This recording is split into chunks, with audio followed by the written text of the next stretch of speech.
Every parent knows the weight of wanting to give their child a better life. When you're down to your last $50 and your 9-year-old son keeps asking when you'll find a real home again, you'll take any chance you can get. That's exactly where Eli Morrison found himself when he bid on a rotting cabin at a county auction. Most people saw a hopeless pile of wood and broken dreams. Eli saw a chance to start over with his son Noah. The cabin was falling apart, covered in vines, with windows that let in more rain than light. But when Noah crawled under the floorboards, exploring his new home, he found an old metal box. Inside were hand-drawn maps, faded letters, and strange blueprints left by someone who had vanished decades ago. What they discovered next would change everything. Not just their bank account, but their broken relationship. But could a $5 million secret actually heal a father and son who had lost their way? Before we jump back in, tell us where you're tuning in from, and if this story touches you, make sure you're subscribed, because tomorrow I've saved something extra special for you. The morning sun streamed through the thin curtains of their cramped apartment, casting long shadows across the worn linoleum floor. Eli Morrison sat at the kitchen table, a cup of lukewarm coffee growing cold in his hands as he stared at the empty wallet beside his breakfast plate. Inside that leather billfold, cracked and faded from years of honest work, lay two $20 bills and a $10, $50. The sum total of what remained after rent, groceries, and keeping their 15-year-old Honda running long enough to get him to work and back. Sarah's wedding ring sat in a small velvet box next to the wallet, catching the morning light with a gentle gleam that reminded him of her smile. He'd been carrying it with him for 3 months now, unable to bring himself to pawn it, but knowing the time was coming when he'd have no choice. The ring represented everything they'd built together, everything they'd lost when cancer took her 18 months ago, and everything he was failing to provide for their son Noah. 9-year-old Noah sat across from him, methodically eating his cereal while sketching in a notebook he'd found at a garage sale. The boy had inherited his mother's artistic eye and his father's steady hands, creating elaborate drawings of houses with big yards, tree houses, and rooms where a person could spread out without bumping into walls. He drew what he dreamed of: space, permanence, a place that felt like home rather than a temporary stop between disappointments. "Dad," Noah said without looking up from his drawing, "Mrs. Peterson says some kids at school are going camping this weekend." "Real camping with tents and everything." Eli set down his coffee cup carefully, recognizing the careful way his son brought up things they couldn't afford. Noah had learned not to ask directly for things, a survival skill no 9-year-old should. "Need to develop. That sounds like fun, buddy. What kind of camping?" "The kind where you sleep outside and cook over a fire and don't have to hear Mr. Reynolds upstairs practicing his trumpet at midnight." Noah's pencil moved across the paper, adding windows to a house that looked remarkably like the ones they'd drive past in the nicer neighborhoods across town. "I told her we probably couldn't go because we don't have camping stuff." The weight of those words settled into Eli's chest like a stone. Noah had stopped asking for things months ago, but he hadn't stopped wanting them. The camping trip, the baseball glove he'd admired in the sporting goods store, the bicycle with working brakes that would let him ride safely with the other kids. Noah had learned to transform wishes into quiet observations, protecting his father from the pain of saying no. Eli worked as a mechanic at Brennan's Auto Repair, a job that barely covered their basic expenses but allowed him the flexibility to pick Noah up from school each day. Tom Brennan was a decent man who understood that single fathers sometimes needed to leave early for parent-teacher conferences or stay home with sick children. The pay wasn't much, but the understanding was worth more than money some days. Their apartment was a study in making do with less. The living room held a second-hand sofa that doubled as Eli's bed, a coffee table made from milk crates and a piece of wood, and a television that worked only if you held the antenna just right. Noah's bedroom was barely large enough for a twin bed and a dresser, but the boy had made it his own, with drawings taped to the walls and a collection of interesting rocks arranged on the windowsill. Every morning, Eli would wake to the sound of Noah getting himself ready for school, a level of independence that impressed and saddened him in equal measure. The boy would make his own lunch from whatever was available, pack his backpack without being reminded, and wait by the door for his father to drive him to school. At pickup time, Noah would be waiting with a smile and stories about his day, carefully avoiding any mention of field trips, school supplies, or activities that cost money. In the evenings, they would work on homework together at the kitchen table, Noah's math problems spread out next to Eli's bills and budgets. Sometimes Noah would ask about his mother, and Eli would share stories about Sarah's laugh, her terrible cooking, her way of making every small moment feel special. They would look through photo albums when the sadness felt manageable, remembering birthday parties and Christmas mornings when money hadn't been quite so tight and the future had seemed full of possibilities. The idea of buying property, any property, had seemed like an impossible dream until Eli heard about the county tax auction.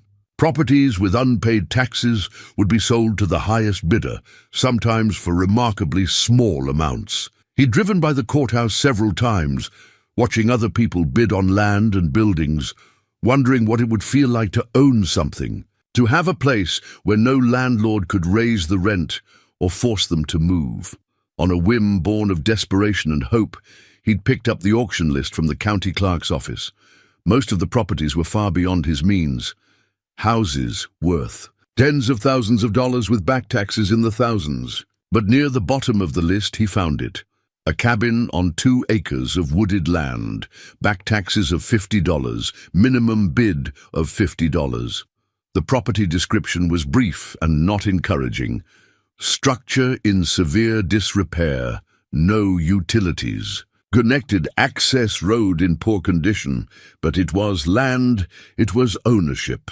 It was the possibility of giving Noah a place to call home, a place where they could build something together instead of just surviving from month to month. That night, Noah had found him studying the auction listing at the kitchen table. "What's that, Dad?"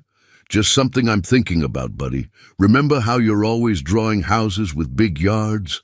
Noah nodded, moving closer to look over his father's shoulder. "Well, there's this place. Just a cabin, really. Probably needs a lot of work, but it's got 2 whole acres of woods, trees to climb, space to run around, maybe even a place to build a tree house." The hope that flickered in Noah's eyes was almost painful to watch. Could we really buy it? Maybe. It's not much to look at now, but sometimes the most broken places hold the biggest possibilities. Noah had spent the next 3 days drawing pictures of their cabin, imagining how they might fix it up, where they might plant a garden, how they might clear a space for a workshop where his dad could fix cars, and he could build things. The drawings showed a place transformed by love and hard work, a place where a father and son could create something beautiful together. On the morning of the auction, Eli had dressed in his best shirt and cleaned boots, the $50 folded, carefully in his wallet alongside Sarah's ring. Noah had wanted to come along, but Eli explained that auctions were serious business, boring for kids. The truth was, he couldn't bear to have Noah witness his disappointment if someone else outbid him, or if the cabin turned out to be even worse than described. As they prepared to leave for school that morning, Noah had given him a drawing of the 2 of them standing in front of a restored cabin, both of them smiling, a tire swing hanging from a massive oak tree. "For luck, Dad." Now sitting in his truck outside the courthouse, Eli unfolded that drawing and studied it again. In Noah's imagination, they looked happy. They looked like they belonged somewhere. They looked like a family that had found their way home. The auction was scheduled to begin in 15 minutes. Around him, other bidders prepared for the day's business, investors with calculators and clipboards, contractors evaluating potential projects, families like his own hoping for a miracle. He touched the $50 in his wallet, and thought about the ring box in his pocket, the backup plan he prayed he wouldn't need. Sometimes, he thought, the biggest leap of faith happens not when you're strong enough to succeed, but when you're too desperate to give up. Today would be one of those days. The county courthouse steps buzzed with the quiet energy of people hoping to change their lives with a single bid. Eli found himself among a modest crowd of maybe 30 people, each clutching auction sheets and wearing expressions that ranged from confident calculation to desperate hope. He recognized his own expression in the latter group, the families and individuals who saw this auction not as an investment opportunity, but as their one chance at ownership.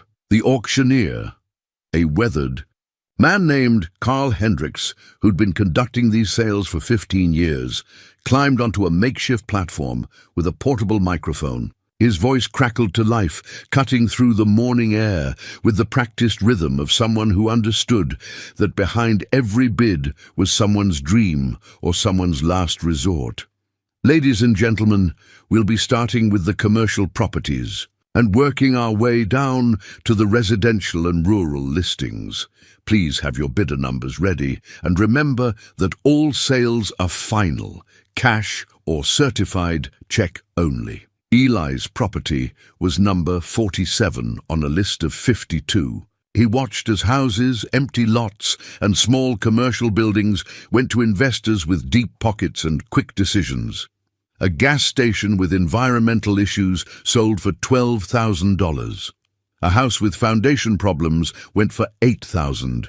Each successful bid represented someone's new beginning or business venture, but also reminded Eli how outclassed he was in this world of real estate speculation. As the morning wore on, his palms grew damp despite the cool October air. The $50 in his wallet felt increasingly inadequate as he listened to bids climb into the thousands. When they reached property number 40, he felt his heart begin to race. Number 41, residential lot on Maple Street, back taxes $850, minimum bid $850. Number 42, mobile home on leased land, back taxes $600, minimum bid $600. Each announcement brought him closer to the moment that would either change their lives or confirm that some dreams were simply too expensive for people like him. Number 47, Carl's voice announced, and Eli felt the ground seem to shift beneath his feet. Rural property, 2.3 acres, includes structure described as cabin, back taxes $50, minimum bid $50. A murmur rippled through the crowd. $50 was unusually low, even for a property in poor condition. Several bidders flipped through their sheets, trying to locate the listing they might have overlooked. This property is located on Pine Ridge Road, approximately 12 miles east of town. Access is via unpaved road. Structure reported in severe disrepair with no utilities connected. Buyer responsible for any environmental or structural issues. Carl's description was thorough and discouraging. Do I have an opening bid of $50?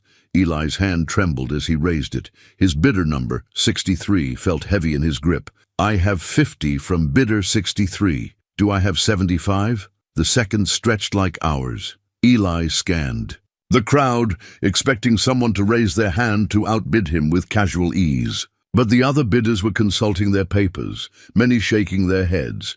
A cabin in severe disrepair, with no utilities and difficult access, wasn't attractive to most investors. $50 from bidder 63. Going once, going twice. Carl's gavel hovered in the air. 75, called a voice from the back. Eli's stomach dropped as he turned to see a man in a clean work shirt and new boots, someone who looked like he flipped houses for a living. Carl nodded. I have 75. Do I have 100? This was it. Eli had exactly $50. He couldn't go higher. His dream was about to end $25 short of success. He looked down at the drawing Noah had given him that morning, the picture of them smiling in front of their cabin, and felt something break inside his chest. Then he remembered Sarah's ring. His hand moved to his pocket, feeling the small velvet box. The ring was worth at least $300, maybe more. He could bid higher, win the property, and deal with pawning the ring afterward. But selling Sarah's ring meant letting go of the last physical piece of their marriage, the last tangible connection to the woman who had made them a family. 100, he called out, his voice steadier than he felt. Carl's eyebrows rose slightly. I have 100 from bidder 63. Do I have 125? The house flipper was studying his auction sheet more carefully now. Probably, researching the property's potential. The silence stretched for 30 seconds, then a full minute. $100 from bidder 63. Going once? Going twice? The gavel came down with a sharp crack that seemed to echo off the courthouse walls. Sold to bidder 63 for $100. The applause that followed was polite and brief, the kind given to any successful transaction, but to Eli it sounded like thunder. He stood frozen for a moment, unable to process that he had actually won something, that he was now a landowner, that he had just purchased Noah's future for the price of a dinner at a decent restaurant. The next hour passed in a blur of paperwork, signatures, and the surreal process of handing over Sarah's wedding ring as collateral while the buyer arranged payment. The county clerk was patient and thorough, explaining his rights and responsibilities as the new owner, providing him with property maps and contact information for utility companies. Congratulations, Mr. Morrison, she said, as she handed him the deed and a set of keys that looked like they'd been cut sometime in the 1980s. You're now the proud owner of 2.3 acres and whatever structures are on the property. The previous owner was a gentleman named Henry Blackwood, who lived there until the mid-1980s. Property's been abandoned since then. Eli stared at the keys, old, tarnished brass, with the kind of weight that suggested they'd opened many doors. Over many years, one appeared to be for the cabin itself, while the other was smaller, purpose unknown. The rusty keyring was simple and practical, the choice of someone who valued function over appearance. As he walked to his truck, deed and keys in hand, the reality of what he'd done began to settle in. He owned land. He owned a home, however. Broken it might be. He had given Noah roots, a place that belonged to them, a foundation on which they could build whatever came next, but he'd also committed them to a project that might be beyond their means to complete. What if the cabin was truly uninhabitable? What if the cost of repairs exceeded what they could manage? What if he'd just spent their last $100 on a problem too big to solve? The drive to pick up Noah from school passed in a haze of excitement and terror. When he saw his son waiting by the school entrance, backpack slung over one shoulder, and that careful smile that had learned not to expect too much, Eli felt his doubts dissolve into determination. Noah climbed into the passenger seat and immediately noticed his father's expression. "Dad, you look different. What happened?" Eli held up the keys, watching Noah's eyes widen as understanding dawned. "We got it, buddy. We got our cabin." The joy that spread across Noah's face was worth every dollar, every doubt, every risk. For the first time in 18 months, his son looked like a child who believed in possibilities again. Can we see it? Can we go there right now? Eli looked at the clock on the dashboard. 3:30. They had maybe 3 hours of daylight left, enough time to drive out to their property and get their first look at what they'd bought. "Let's go home," Eli said. And for the first time since Sarah died, the word home referred to something that actually belonged to them. The dirt road to their property turned out to be more of a suggestion than an actual road. Pine Ridge Road started as cracked asphalt at the main highway, transitioned to gravel after the first mile, and devolved into 2 tire tracks separated by a ridge of weeds and saplings for the final stretch. Eli's Honda bounced and scraped over roots and stones, the undercarriage protesting with metallic complaints that made him wince. "This is like a real adventure," Noah said, gripping his door handle as they navigated around a fallen branch. His excitement was infectious, transforming what could have been concerns about accessibility into the thrill of exploration. After 20 minutes of careful driving, the trees opened into a small clearing, and there it was, their cabin.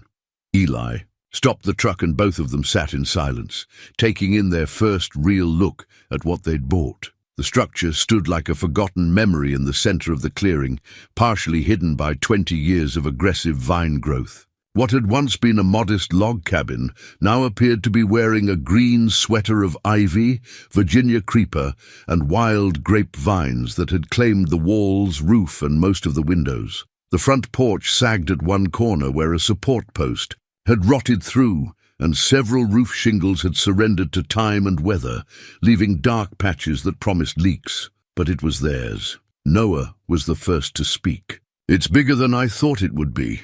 Eli studied the structure with his mechanic's eye for problems and potential. The log walls appeared solid despite the vegetation, and the stone chimney stood straight and intact. The cabin was perhaps 24 feet wide and 30 feet deep, with what looked like a small addition on the back that might have been a bedroom or storage room. "What do you think, buddy? Still excited about our new home?"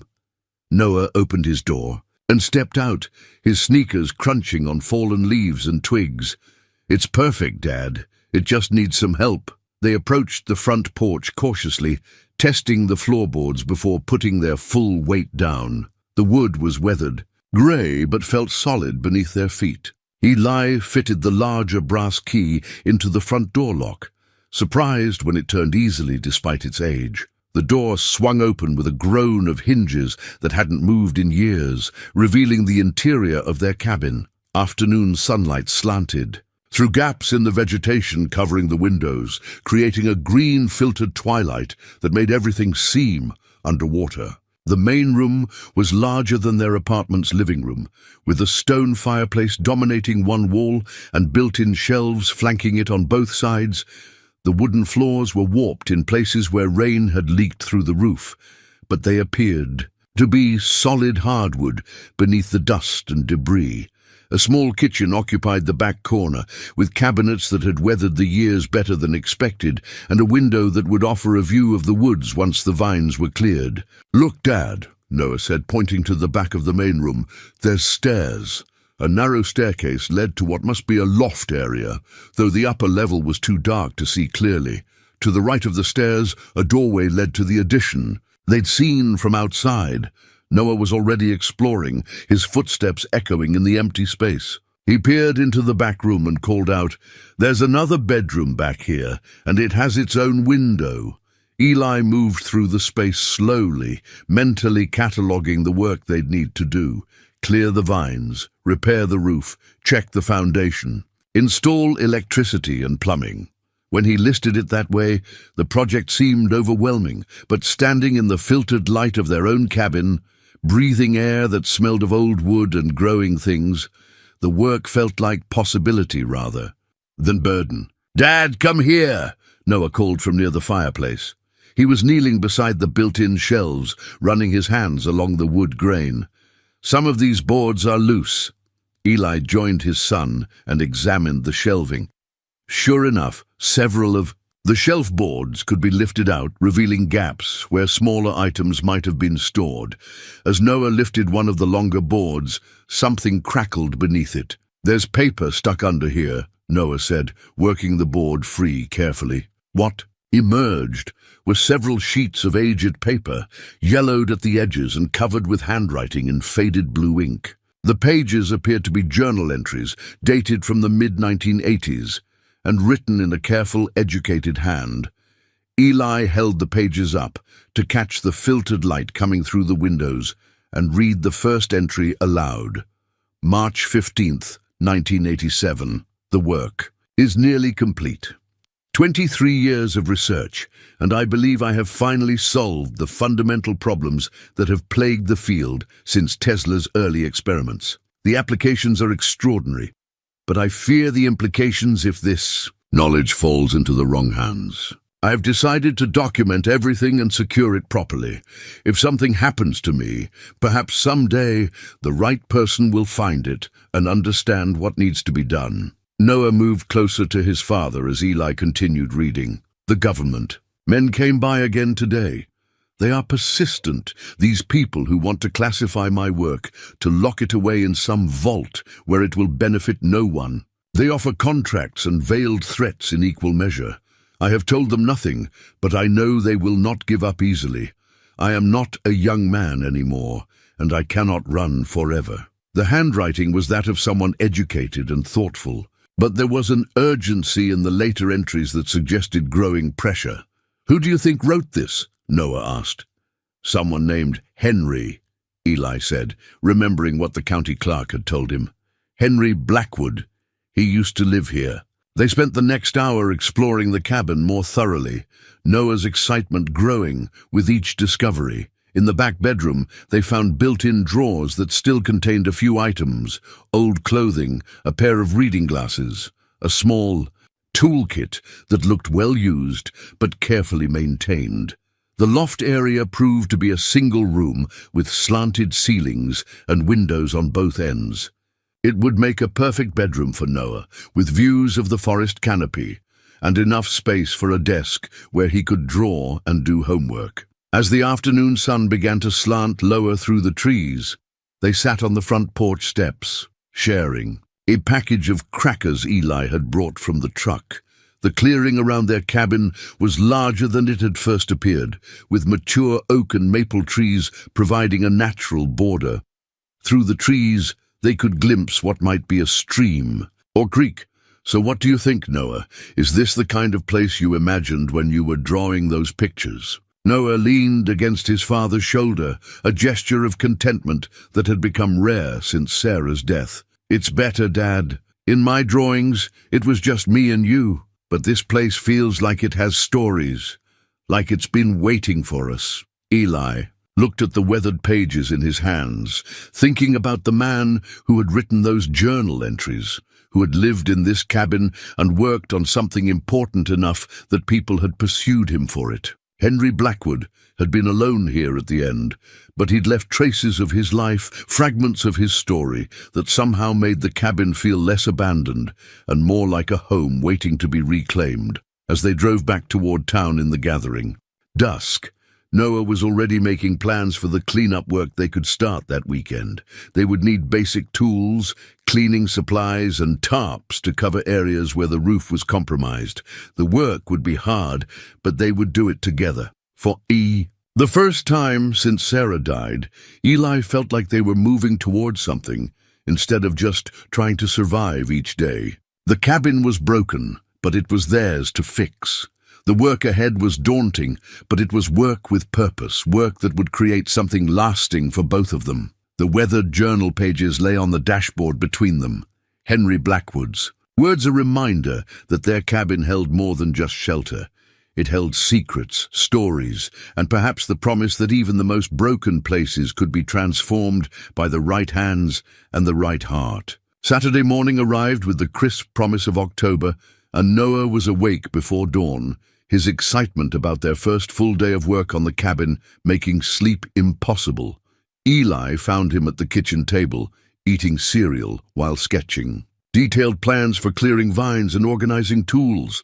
I figured out a system," Noah announced as his father poured coffee. "We start with the front of the house so people can see we're making it nice, then work around to the sides, and save the back for last, because nobody really sees that part anyway." Eli studied his son's drawing, impressed by the logical approach and attention to detail.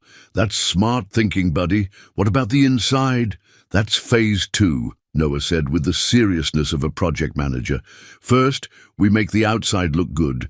Then we work on making the inside livable." They loaded the Honda with every tool Eli owned, a modest collection of wrenches, screwdrivers, a hammer, work gloves, and a small stepladder. From their meager savings, he'd managed to buy a set of hedge trimmers, a tarp, and basic cleaning supplies.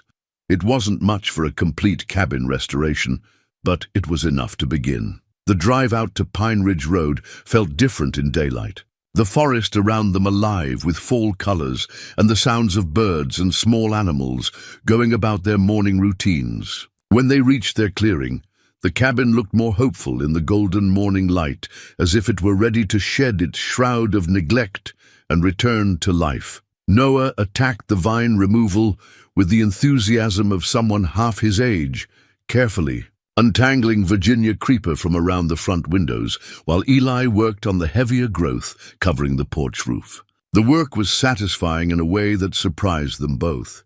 Each section of cleared wall revealed more of the cabin's original character, like uncovering a painting that had been hidden under layers of dust. "Dad, look at this," Noah called from beside the front door.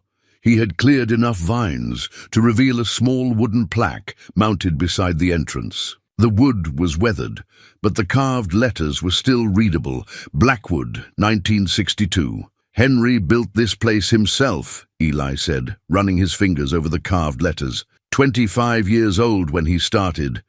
As they worked, they began to understand more about the man who had lived here. The cabin had been constructed with unusual attention to detail, joints fitted precisely, logs carefully selected and matched, windows positioned to capture maximum light while maintaining privacy. This wasn't a weekend retreat thrown together by amateurs. It was the careful work of someone who understood both craftsmanship and engineering. By noon, they had cleared the front wall completely, revealing windows that, while dirty and spiderwebbed, appeared to be intact and of surprisingly good quality. The afternoon was spent working on the interior, sweeping out years of leaves and debris, washing windows, and beginning to assess what needed repair versus what needed replacement. It was while cleaning the main room that Noah made his next discovery. He had been working on the stone fireplace, using a brush to clear away years of soot and debris, when he noticed that one of the stones seemed different from the others. "This one's loose," he told his father, wiggling a stone about the size of a brick that sat at shoulder height on the left side of the fireplace. Eli examined the stone and found that it could be removed entirely, revealing a small cavity behind it. Inside the hollow space were more papers, not journal pages this time, but technical drawings rendered in precise detail with notes in the same careful handwriting they'd found under the floorboards. The first drawing showed what appeared to be an electrical circuit, but unlike anything Eli had seen in his years working on car electrical systems. The design was complex, with components labeled in technical terminology that was beyond his understanding. At the bottom of the page, in Henry's methodical script, were the words, "Resonance Frequency Amplification System, Prototype 7. "What is it, Dad?" Noah asked, peering over his father's shoulder at the intricate drawings. "I'm not sure. Some kind of electrical invention, I think. Your friend Henry was apparently quite the engineer." The second drawing was even more complex, showing what looked like a three-dimensional structure with precise measurements and multiple cross-sections. This diagram was labeled Harmonic Energy Converter, Final Design Specifications. As Eli studied the drawings, his mechanical mind began to recognize certain principles despite the advanced nature of the designs. These weren't random inventions or amateur experiments. They represented sophisticated engineering with practical applications that he could only begin to guess at. "There's more," Noah said, reaching deeper into the cavity. He pulled out a small metal object wrapped in oiled cloth, a component that matched one of the elements shown in the circuit diagram. The piece was beautifully machined, with tolerances that spoke of professional precision and expensive equipment. "He wasn't just designing these things," Eli said quietly. "He was building them." They spent the rest of the afternoon exploring the cabin with new eyes, looking for other hidden compartments or storage areas. In the back bedroom, Noah discovered that one of the built-in drawers had a false bottom, beneath which lay more circuit diagrams and what appeared to be a parts inventory list written in Henry's careful hand. The list was extensive and technical. Copper wire gauge 12 AWG, 500 feet, ceramic capacitors 0.1 UF, 24 units, precision resistors 1% tolerance, various values, ferrite core transformers, custom wound. Someone had invested serious money and time in acquiring specialized components. Evening approached, and they prepared to head back to town. Both father and son felt the weight of mystery settling around their new home. The cabin wasn't just an abandoned building, it was the workshop and laboratory of someone who had been working on inventions advanced enough to attract government attention. During the drive home, Noah was uncharacteristically quiet, processing the implications of what they'd discovered. "Dad," he finally said as they reached the paved road, "do you think Mr. Henry is still alive somewhere?" Eli considered the question carefully. The journal entries suggested that Henry had been under pressure from government agents in 1987, nearly 40 years ago. The man would be quite elderly now, assuming he had survived whatever situation had forced him to abandon his home. "I don't know, buddy. The journal entries were from a long time ago, but I think maybe he left all those papers and drawings for someone like us to find." Someone like us?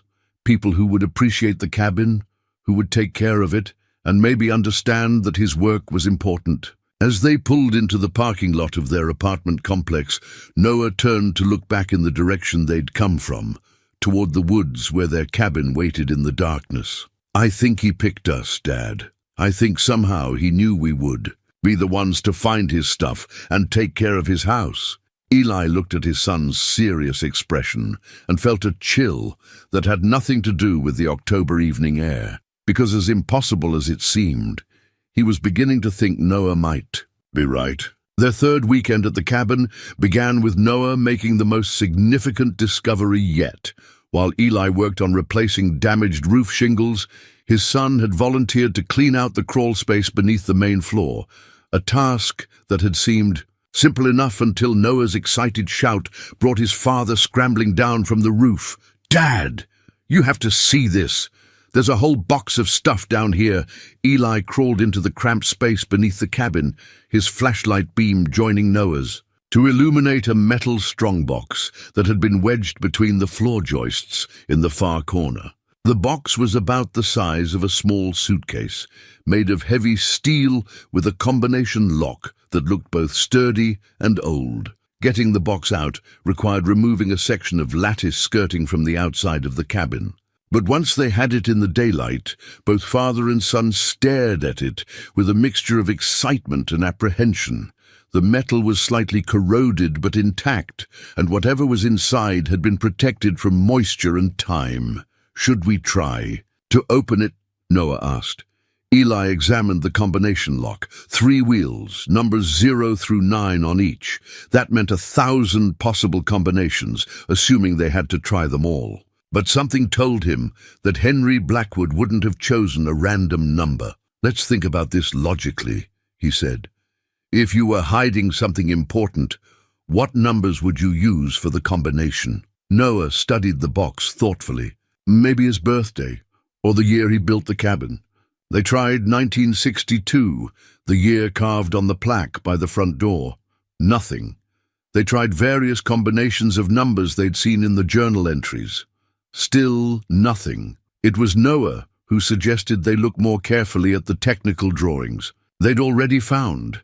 In the corner of the first circuit diagram, almost too small to notice, were the numbers 743 written in pencil.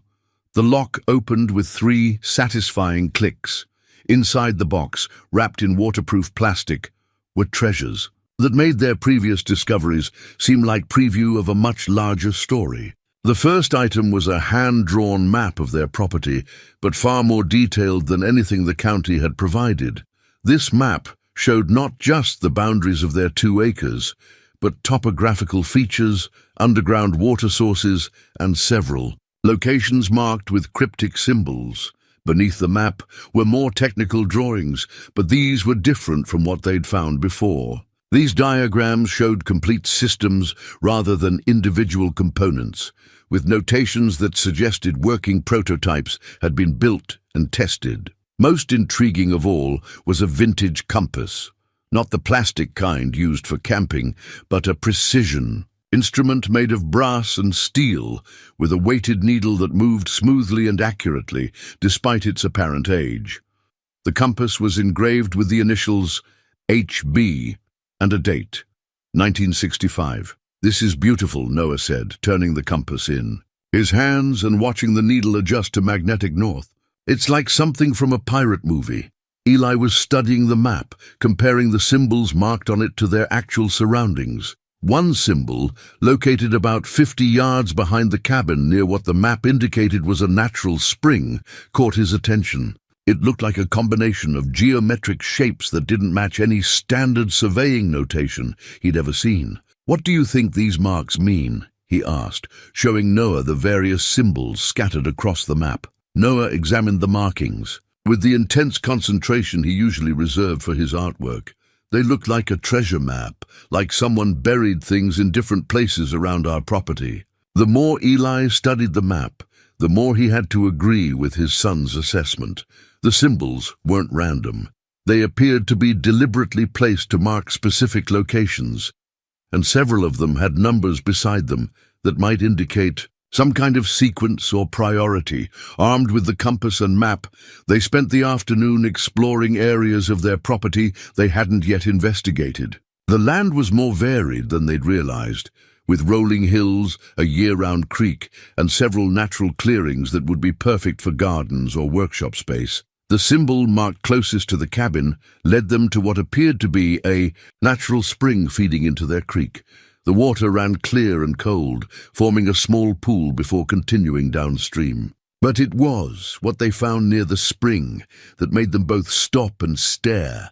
Partially hidden by ferns and fallen logs was a concrete structure about the size of a large grave marker, but clearly man-made and purposeful. The concrete was weathered, but intact, and set into its top surface was a metal plate with another symbol etched into it, the same symbol that appeared on their map. "It's like a marker," Noah said, kneeling beside the concrete structure. "Like Henry left signs for people to follow." Eli examined the metal plate more closely and discovered that it wasn't just decorative. It could be rotated like a dial. When he turned it clockwise, it clicked into different positions, each click aligning the etched symbol with one of several small notches cut into the concrete around its edge. "Dad, look at this," Noah called from a few feet away. He had been exploring around the spring and found another metal object partially buried in the soft earth near the water's edge. A small cylindrical device about the size of a flashlight, made of the same kind of precision-machined metal they'd found in the fireplace. The cylinder was heavier than it looked, with one end that could be unscrewed to reveal complex internal components. Unlike the simple elegance of the compass, this device looked unmistakably modern, even futuristic, despite being buried for who knew how many years. "What do you think it does?" Noah asked. Eli turned the device in his hands, noting the quality of the machining and the unusual design of the internal components. Whatever it was, it represented significant engineering expertise and expensive materials. "I think," he said slowly, "we're beginning to understand that your friend Henry wasn't just an inventor. He was an inventor who built things that worked." As afternoon shifted toward evening, they marked the location of the spring and the concrete structure on their own copy of Henry's map, starting what Noah insisted on calling their treasure inventory. The original map showed at least 6 other symbols scattered around their property, each potentially marking another cache or clue left by their mysterious predecessor. Walking back toward the cabin through the lengthening shadows, both father and son were quiet, processing the implications of what they'd found. The metal cylinder weighed heavy in Eli's pocket, a reminder that their simple renovation project was evolving into something much more complex and potentially significant.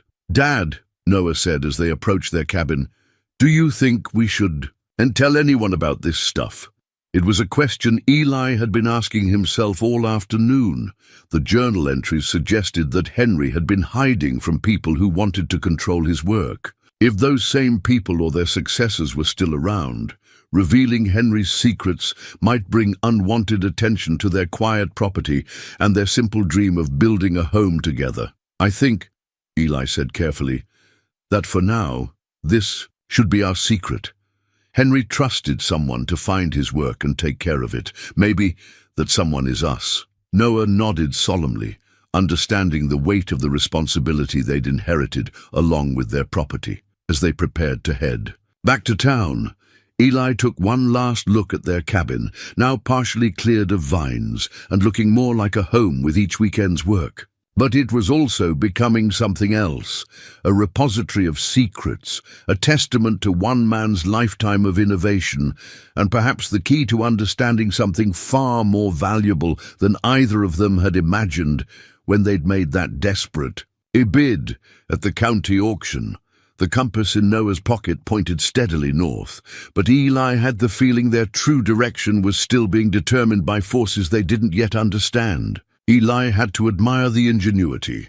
Paper could deteriorate or be destroyed, but information engraved in metal and stone could survive for generations. Henry had been thinking far beyond his own lifetime, creating a permanent record of his work that could withstand weather, time, and human interference. As they studied the engraved diagrams, Eli began to recognize patterns that connected to the devices they'd already discovered. The cylindrical object from the spring appeared to be a component in a larger system, one that the stone engravings showed in complete detail. The precision of the diagrams suggested that Henry hadn't just designed these systems, he'd built and tested them. "Dad, there's something else," Noah said, pointing to a section of the rock face that looked different from the natural stone around it. "This part looks like it was put here on purpose." Closer inspection revealed that what had appeared to be natural rock was actually a carefully fitted stone panel. Unlike the fixed metal plates, this panel could be moved, sliding sideways to reveal a waterproof cavity containing more artifacts. Inside the hidden compartment were items that made their previous discoveries seem preliminary.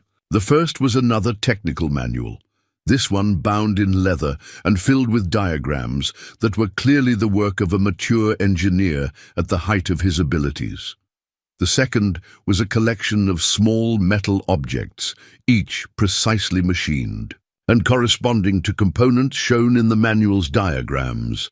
But the third item was what made Eli's breath catch in his throat. A leather folder containing what appeared to be government documents, stamped with classifications like confidential and eyes only, dated from the 1950s through the 1980s. The documents told a story that was both fascinating and troubling. Henry Blackwood had indeed been involved in military research, but his work had evolved far beyond conventional weapons or communications technology. The papers described research into what they called unconventional energy systems and alternative physics applications, work that had apparently attracted attention from the highest levels of government.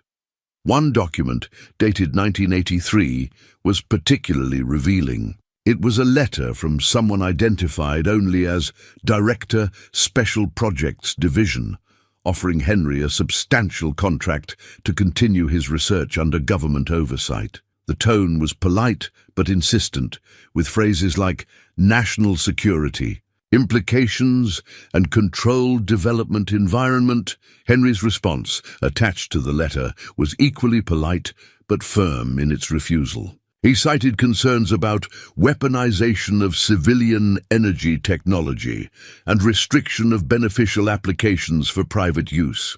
Between the lines, it was clear that Henry believed his inventions could benefit humanity, but was unwilling to see them turned into weapons or locked away in classified programs. "He said no to the government?"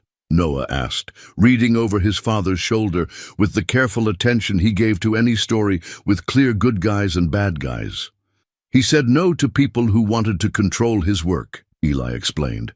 "He believed his inventions should help regular people, not just the military."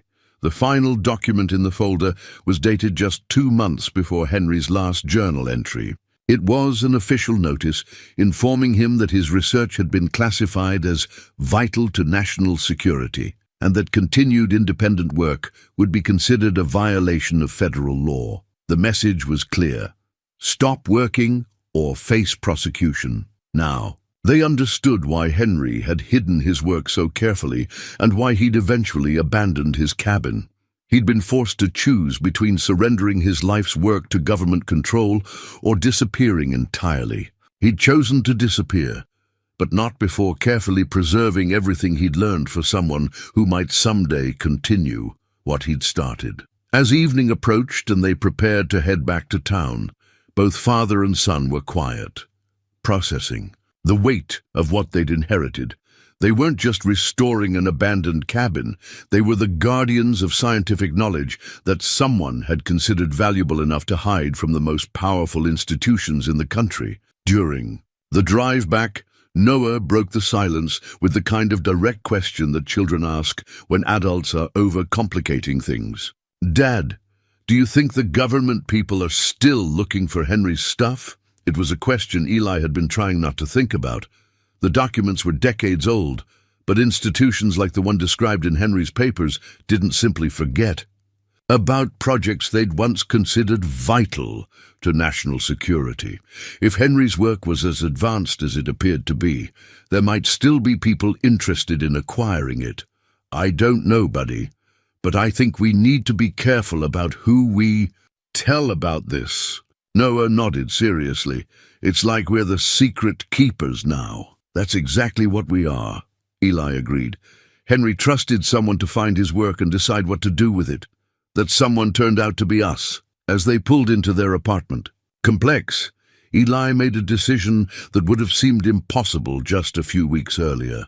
They would move to the cabin permanently as soon as it was habitable. Not just because it was their property and their project, but because it was becoming clear that Henry's legacy required guardians who could live there full-time, people who could protect what he'd built and perhaps eventually understand what it was meant to accomplish. The war-era photograph lay on the dashboard between them. The young soldier's confident smile, a reminder that even the most advanced technology begins with someone willing to ask difficult questions and pursue answers wherever they might lead. Henry Blackwood had been that kind of person. And now, whether they were ready for it or not, Eli and Noah had inherited both his work and his responsibility. The discovery that changed everything came not from another hidden compartment or carefully concealed cache, but from Noah's observation that the small shed behind the cabin seemed larger on the inside than it appeared from the outside.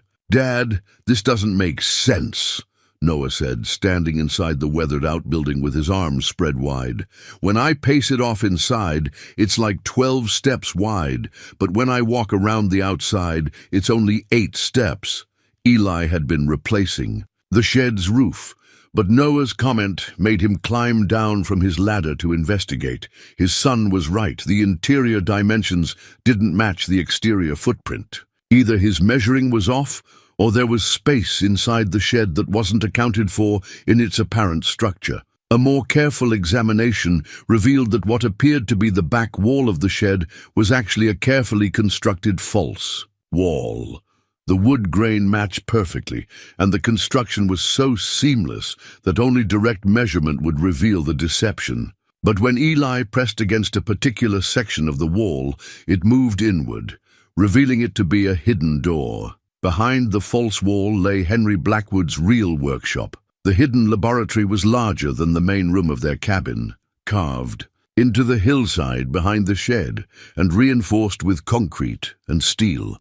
Electric lights flickered on automatically as they entered, powered by what appeared to be an independent electrical system that had been running unattended for decades. The workshop was a testament to one man's lifetime of innovation and craftsmanship. Workbenches lined the walls, equipped with precision tools and measuring instruments that looked both vintage and sophisticated. But it was the devices displayed throughout the space that took their breath away. Complete working models of the systems they'd seen only as drawings filled the laboratory.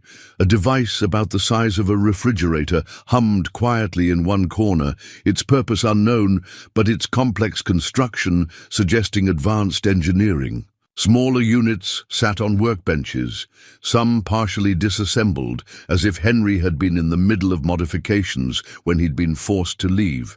But the centerpiece of the laboratory was a device that dominated the far end of the space, a circular Platform about 6 feet in diameter, surrounded by rings of metal components that looked like nothing either of them had ever seen. The entire assembly was connected to control panels covered with switches, dials, and monitoring equipment that suggested this was far more than a simple invention. "What is this place?" Noah whispered, his voice echoing in the underground chamber. Eli moved through the laboratory slowly, his mechanical mind trying to process what he was seeing. The quality of the construction, the sophistication of the equipment, the obvious functionality of the devices. This wasn't the workshop of an amateur inventor. This was a professional research facility that happened to be hidden beneath a shed. In the middle of nowhere, on the central workbench, they found Henry's final project documentation.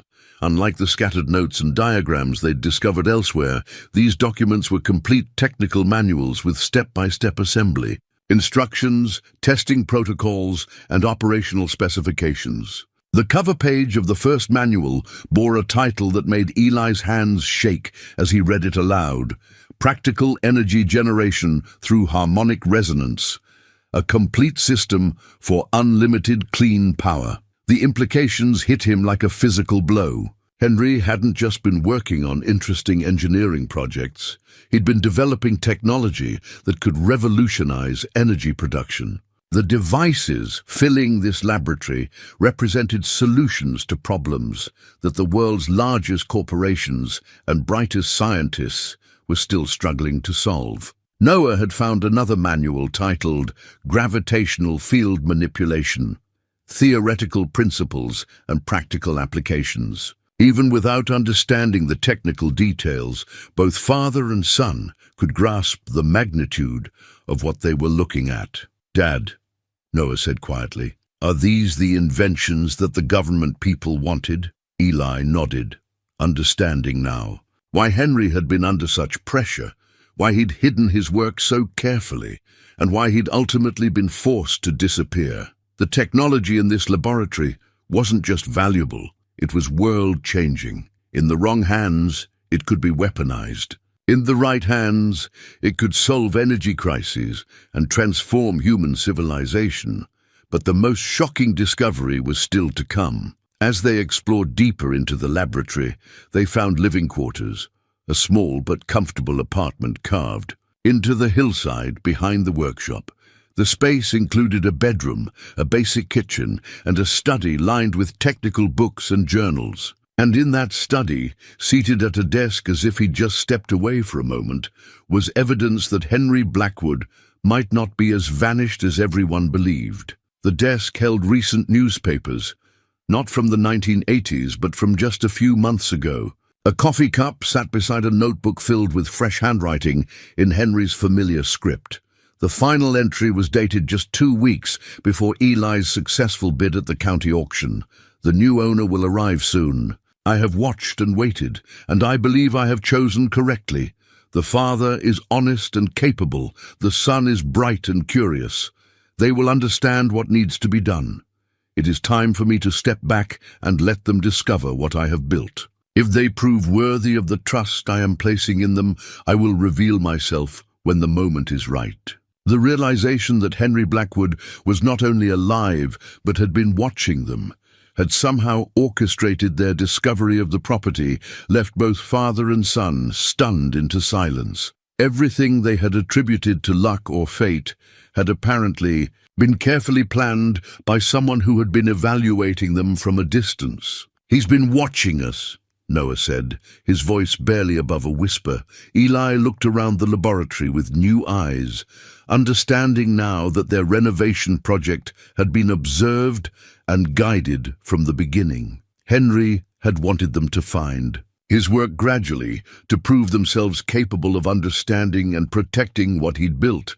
But the most profound realization was yet to come. In the final folder on Henry's desk was a legal document bearing their names, a complete transfer of ownership for all intellectual property, research materials, and technical specifications contained within the property. The document was dated the day after their auction purchase and signed by Henry Blackwood himself.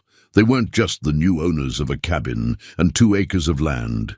They were the legal heirs to technology worth potentially millions of dollars, and the inheritors of a responsibility that would affect not just their own lives, but possibly the future of human energy production.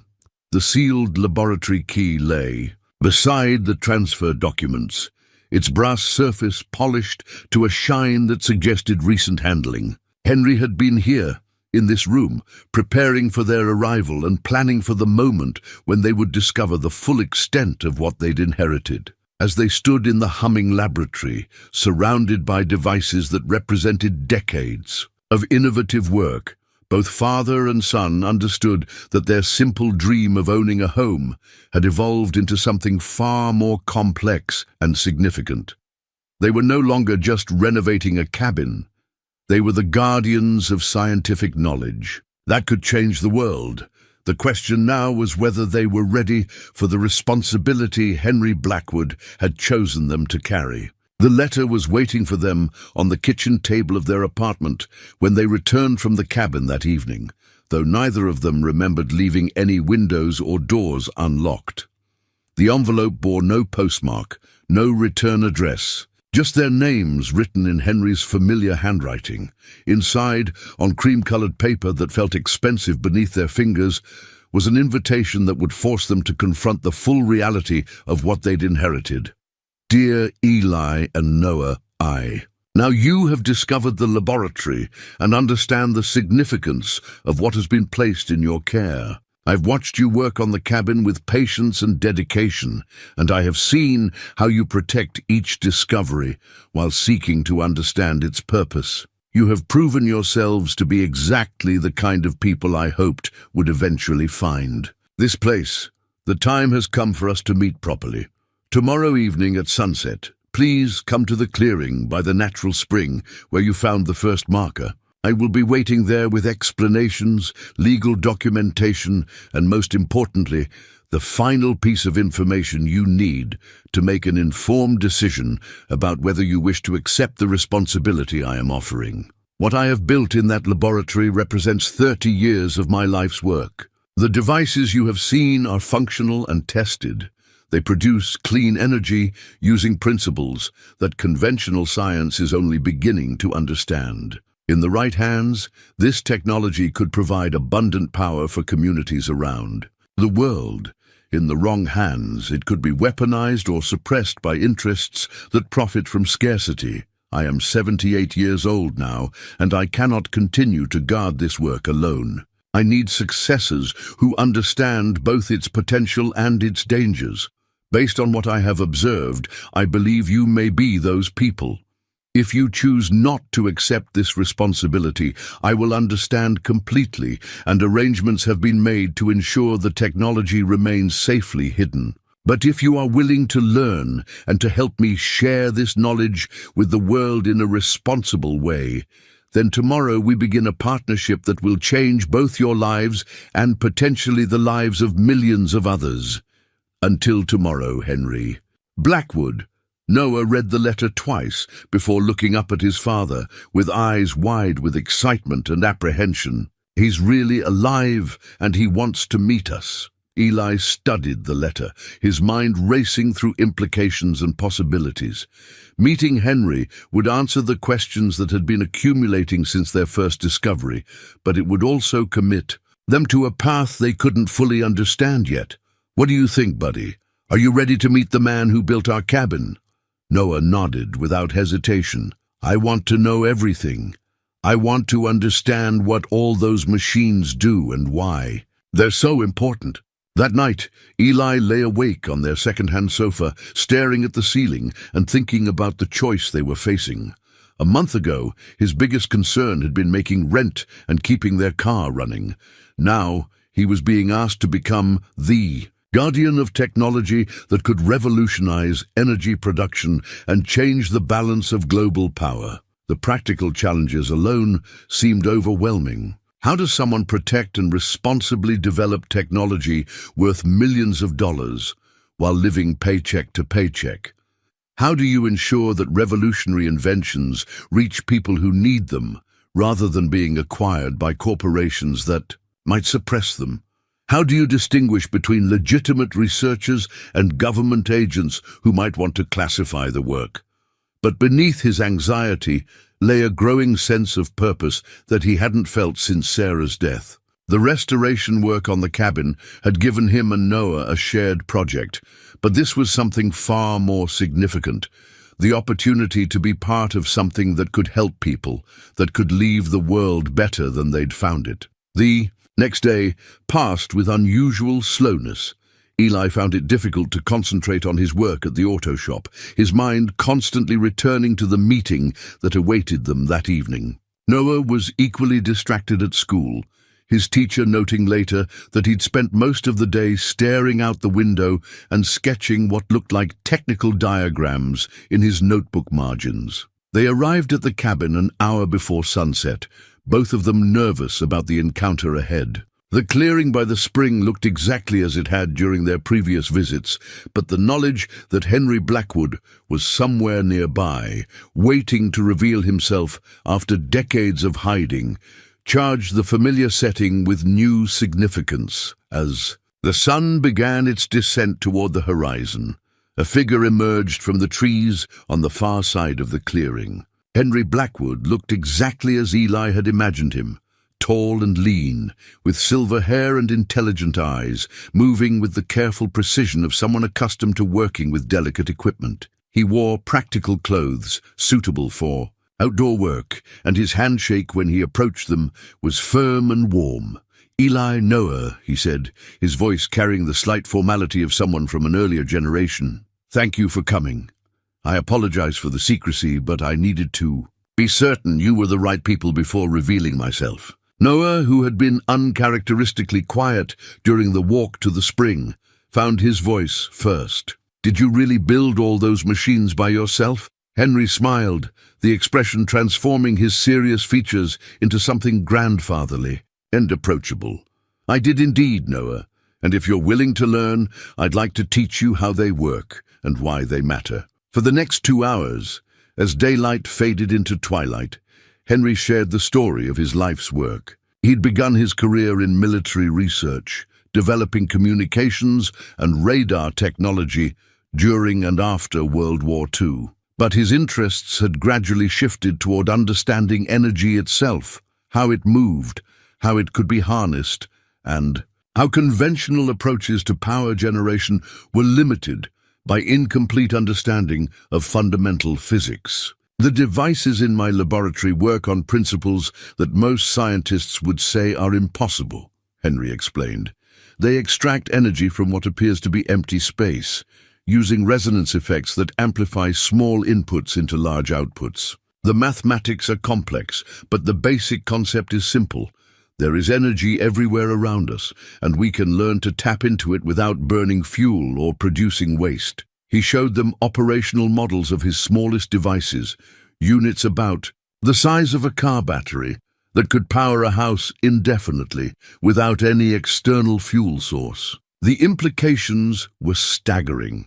Communities could become energy independent, developing nations could have abundant power without expensive infrastructure, and the environmental problems caused by fossil fuel consumption could be addressed at their source.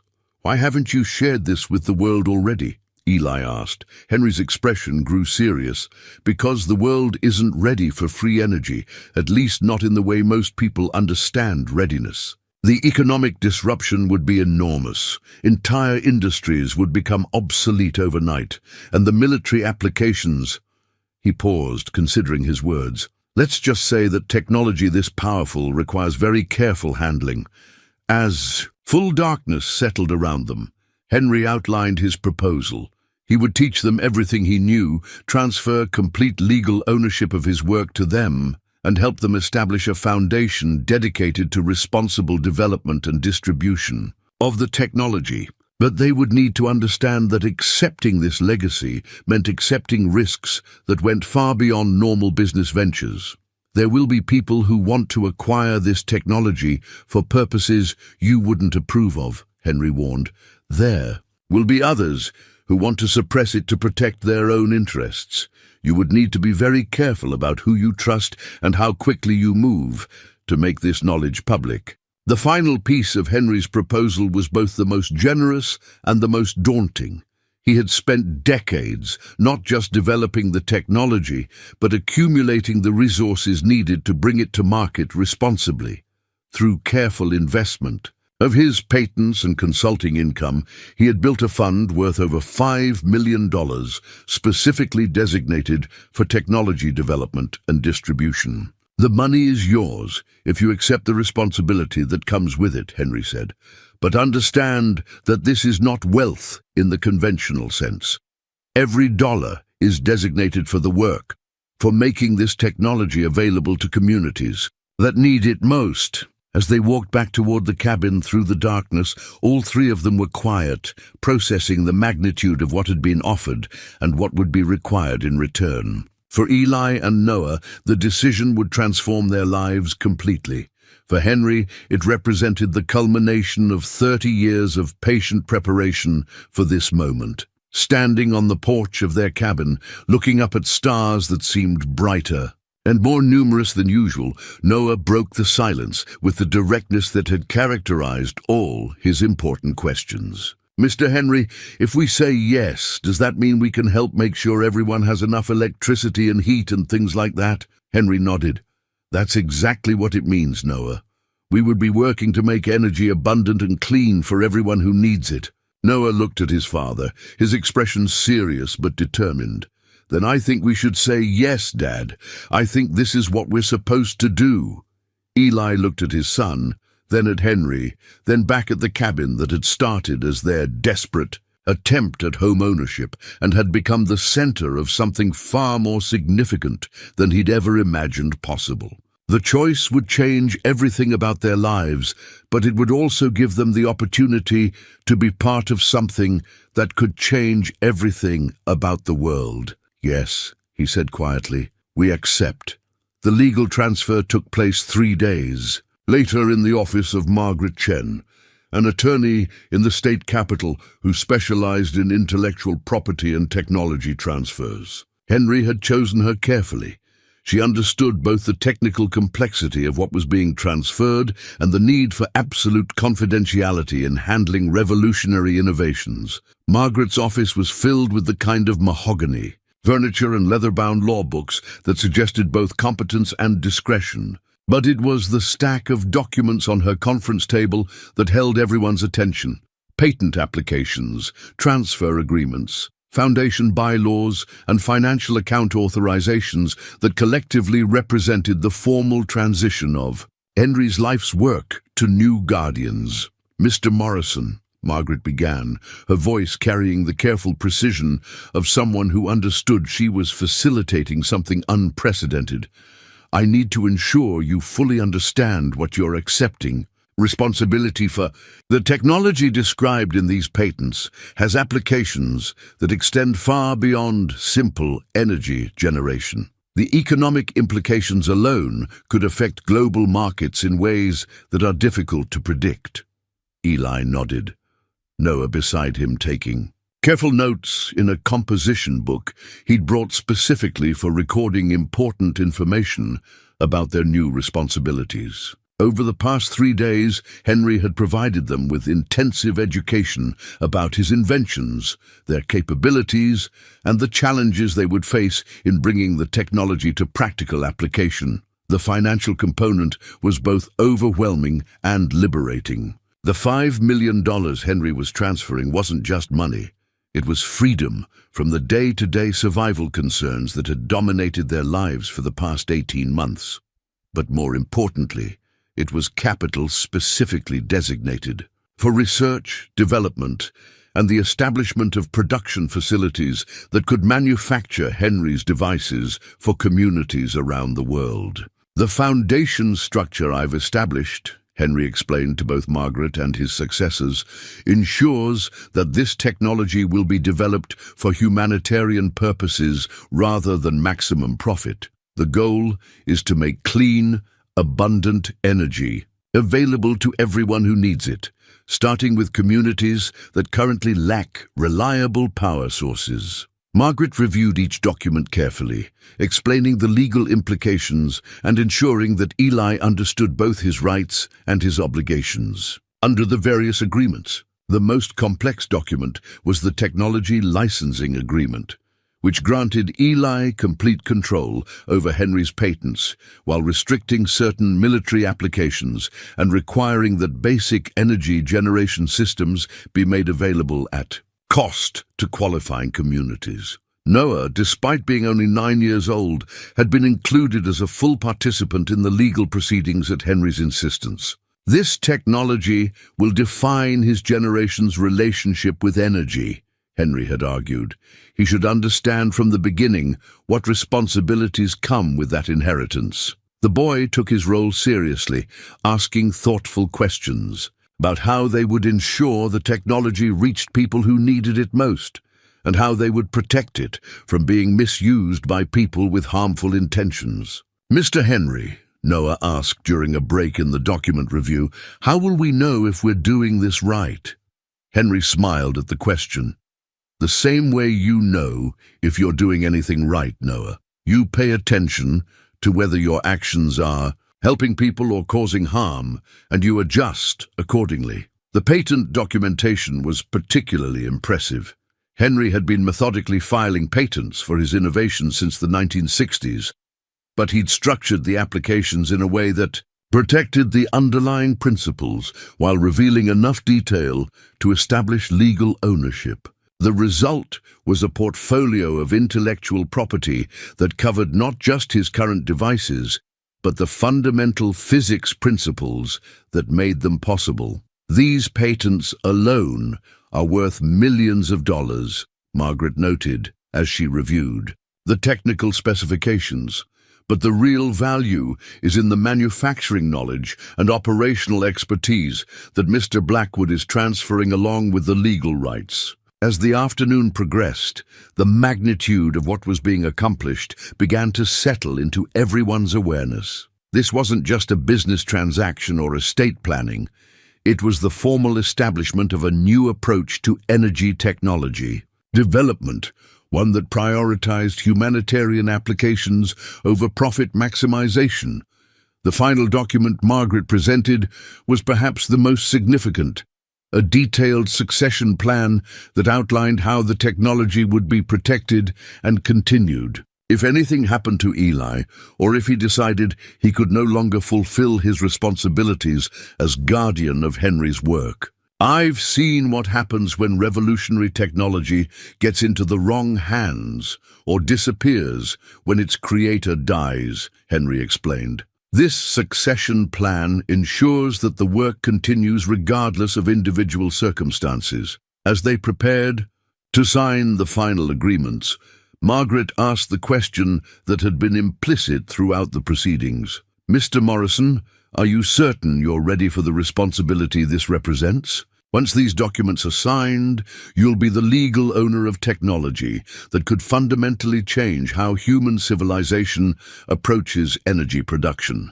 Eli looked at Noah, who nodded encouragingly, then at Henry, whose expression conveyed both confidence in their decision and awareness of the challenges they would face. "I'm certain," Eli said. "We understand this isn't about becoming wealthy. It's about becoming responsible for something that could help millions of people. We're ready for that responsibility." The signing process took another hour, with each document requiring multiple signatures and official witnessing. When the last signature was completed and notarized, Margaret gathered the documents and placed them in a secure file that would be stored in her office's vault. "Congratulations," she said simply. "You are now the legal owners of what may be the most significant technological innovation since the transistor." Walking out of Margaret's office into the late afternoon sunlight, both father and son felt the weight of transformation. They were no longer just a struggling single father and his son trying to renovate a cabin. They were the guardians of technology that could change the world, with the resources and legal authority to make that change happen. Henry had arranged for them to stay overnight in the state capital, so they could visit the bank where their new foundation accounts had been established and meet with the financial advisors who would help them manage the resources they'd inherited. That evening, over dinner at a restaurant fancier than any they'd visited since Sarah's death, Noah asked the question that had been building throughout the day. "Dad, when we go home tomorrow, everything's going to be different, isn't it?" Eli nodded. "Everything's already different, buddy. Now we just need to figure out how to do right by what Henry has given us." Outside the restaurant window, the city, lights stretched toward the horizon, each point of illumination representing communities that could benefit from the technology they now controlled. The responsibility was enormous, but so was the opportunity to make a difference in ways they'd never imagined possible when they'd made that desperate $50 bid at a country auction just a few weeks earlier. The transformation of their lives became tangible the moment they returned to the cabin as legal owners of Henry's technology. What had been a renovation project born of desperation was now the headquarters of a foundation with the potential to revolutionize global energy production. Henry had spent the day they were in the capital preparing the laboratory for full operation, bringing online systems that had been dormant for years and organizing documentation that would serve as their guide for the work ahead. When Eli and Noah entered the underground facility, it hummed with purposeful activity rather than the quiet waiting of abandoned equipment. "The first step," Henry explained as he led them through the fully operational laboratory, "is to understand not just how the technology works, but how to manufacture it safely and efficiently. These devices require precision that goes beyond normal industrial standards." The central workstation was now configured as a teaching laboratory, with one of Henry's smaller energy generation units disassembled to show its internal components. Each part was precisely machined to tolerances measured in thousandths of an inch, and the assembly process required knowledge of principles that weren't taught in conventional engineering programs. "This is why the technology hasn't been developed by others," Henry continued. "It's not enough to understand the theory. You have to understand the practical engineering challenges and develop manufacturing processes that can produce components with the required precision." Noah approached the disassembled device with the focused attention he usually reserved for his artwork, studying each component and asking detailed questions about its function and construction. His natural curiosity and lack of preconceptions about what was impossible made him an ideal student for technology that challenged conventional scientific understanding. For Eli, the learning process was both exciting and humbling. His years as a mechanic had given him practical understanding of how complex systems work, but Henry's devices operated on principles that extended far beyond conventional mechanical engineering. Yet gradually, as Henry explained the underlying concepts, Eli began to see connections between the revolutionary technology and the practical skills he'd developed over years of troubleshooting automotive problems. The breakthrough moment came when Henry demonstrated the smallest of his energy devices, a unit about the size of a lunchbox that could power their entire cabin indefinitely. As the device activated, filling the laboratory with a subtle harmonic vibration that seemed to resonate in their bones, both father and son felt they were witnessing something that would be remembered as a defining moment in human technological development. "This changes everything," Eli said. Watching the monitoring equipment show steady power output with no fuel consumption, no emissions, and no apparent wear on the device's components. Henry nodded. "This changes everything for people who currently lack access to reliable energy, but it also creates challenges for existing energy industries and the economic systems built around energy scarcity." Over the following weeks, their new reality took shape in ways both practical and profound.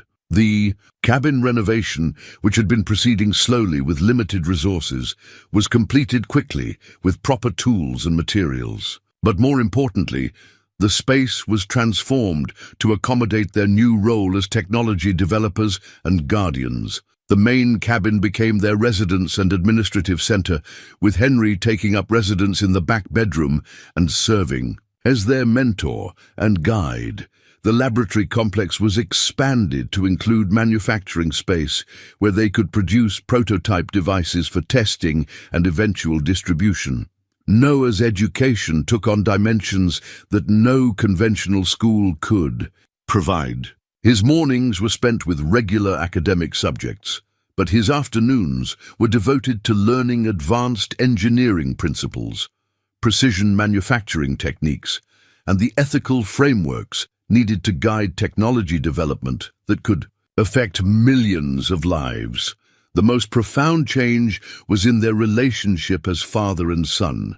The shared struggle of their early months in the cabin had brought them closer together, but their new role as guardians of revolutionary technology created a partnership based on mutual respect and shared purpose rather than simple survival. "Dad," Noah said one evening as they reviewed plans for their first prototype manufacturing run, "do you ever think about Mom and whether she would be proud of what we're doing?" The question caught Eli by surprise, not because it was unexpected, but because it touched on thoughts he'd been having but hadn't yet found words to express. "I think," he said carefully, "that your mother would be amazed by how much you've learned and how seriously you take helping people. And I think she'd be proud that we found a way to build something good together after losing her." The family photograph that had always sat on their kitchen table now shared space with technical diagrams and prototype components. Sarah's smile, a constant reminder that their new purpose grew out of the love that had created their family in the first place. As winter settled around their cabin, the laboratory buzzed with purposeful activity. Their first production run would be 50 units of Henry's basic residential energy system designed for distribution to rural communities that currently lacked reliable electricity. Each device required nearly 100 hours of precise assembly work, but the result would be power systems that could provide clean, abundant energy for decades without maintenance or fuel costs. The restored family photograph now included Henry, the three of them working together in the laboratory, surrounded by devices that represented not just technological innovation, but a new model for how revolutionary technology could be developed and shared responsibly. Outside their cabin, snow covered the clearing where they'd first discovered Henry's hidden markers. But inside the warm laboratory, surrounded by humming devices that extracted limitless energy from the fundamental fabric of space itself, father and son had found not just a home and financial security, but a purpose that connected their personal healing to the possibility of healing humanity's relationship with energy and the environment. The broken place they'd bought for $50 had indeed held treasures beyond imagination, but the greatest treasure had been the opportunity to transform their own broken lives into something that could help repair brokenness in the wider world.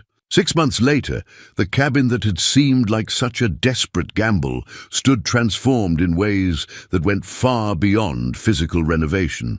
The vine-covered wreck they'd purchased for $50 now served as the headquarters of the Blackwood Foundation for Sustainable Energy, an organization that was quietly beginning to change how remote communities around the world accessed clean, reliable power. The morning sun streamed through windows that Noah had cleaned that first weekend, but now those windows looked out on a property that bustled with purposeful activity. A small manufacturing facility occupied a new building near the original shed, where skilled technicians, carefully selected and trained by Henry, assembled energy devices that would soon provide power to villages in rural Montana, isolated communities in Alaska, and eventually developing regions around the globe.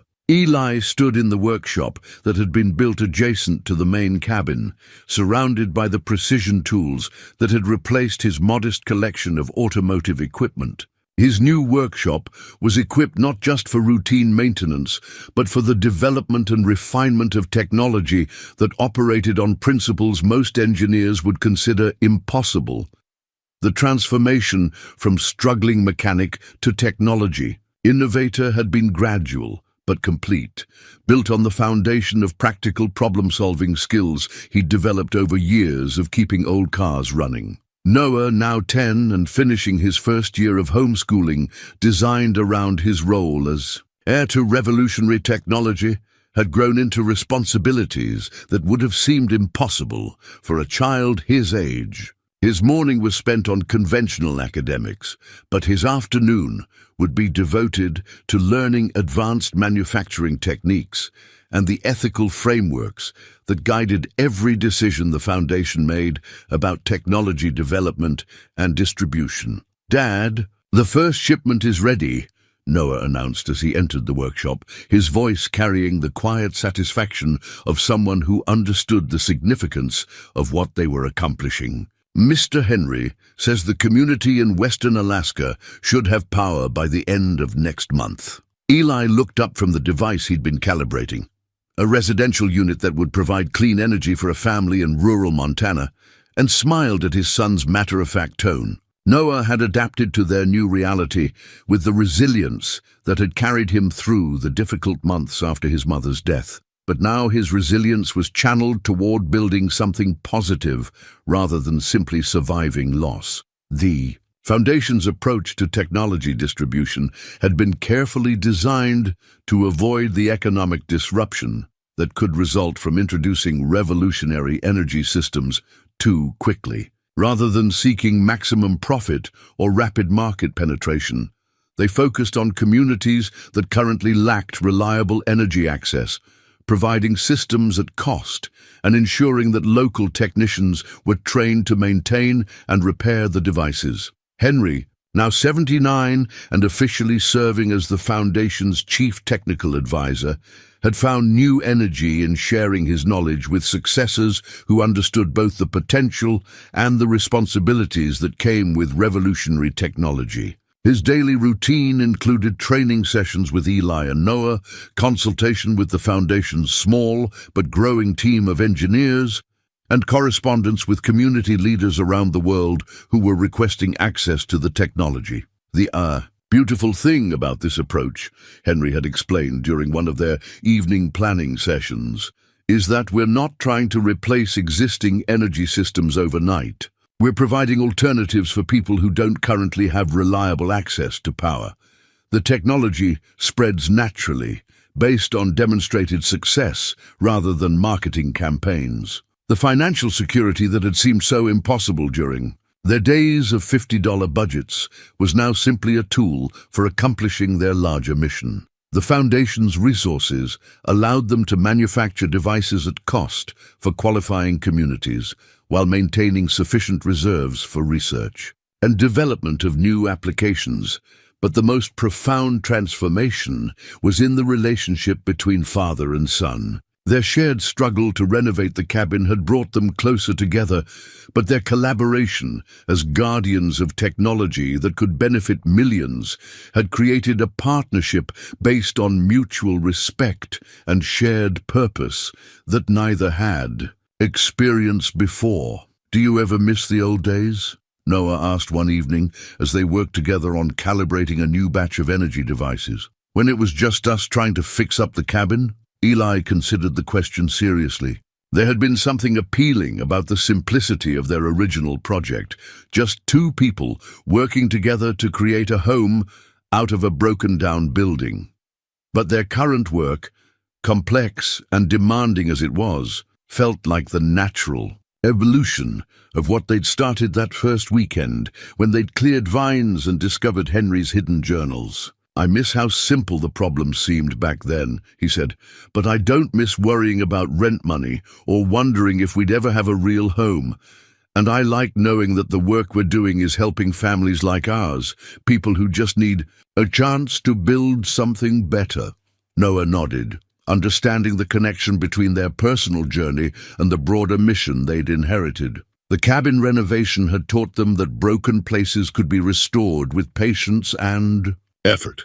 The Foundation's work was simply applying that same principle on a larger scale, helping communities transform energy scarcity into energy abundance through access to technology that made clean power both affordable and reliable. The workshop, where they spent their evenings, had become far more than a manufacturing facility. It was a place where a father and son who had lost their way after devastating loss had found not just financial security and professional purpose, but a renewal of the family bonds that tragedy had threatened to break. As spring returned to their forest clearing, the cycle of renewal that had begun with their desperate bid at a county auction continued to unfold in ways neither of them could have imagined. The broken cabin had indeed held treasures beyond their wildest dreams, but the greatest treasure had been the opportunity to heal their own relationship while contributing to something larger than their personal survival. Standing on the front porch of their restored home, looking out over a property that now served communities around the world, both father and son understood that sometimes the most important journeys begin not when you know where you're going, but when you're desperate enough to take the first step towards something better. Their $50 gamble had become a foundation for transforming not just their own lives, but the lives of countless families who, like them, simply needed a chance to build something good out of circumstances that seemed hopeless. The weathered, brass key that had first opened their cabin door now opened the laboratory where revolutionary technology was being developed and shared according to principles of justice and sustainability that Henry Blackwood had spent decades developing. But more importantly, it had opened the door to a future where a father and son who had lost everything could find not just survival, but purpose, meaning, and the deep satisfaction of knowing their work was making the world a better place for families everywhere.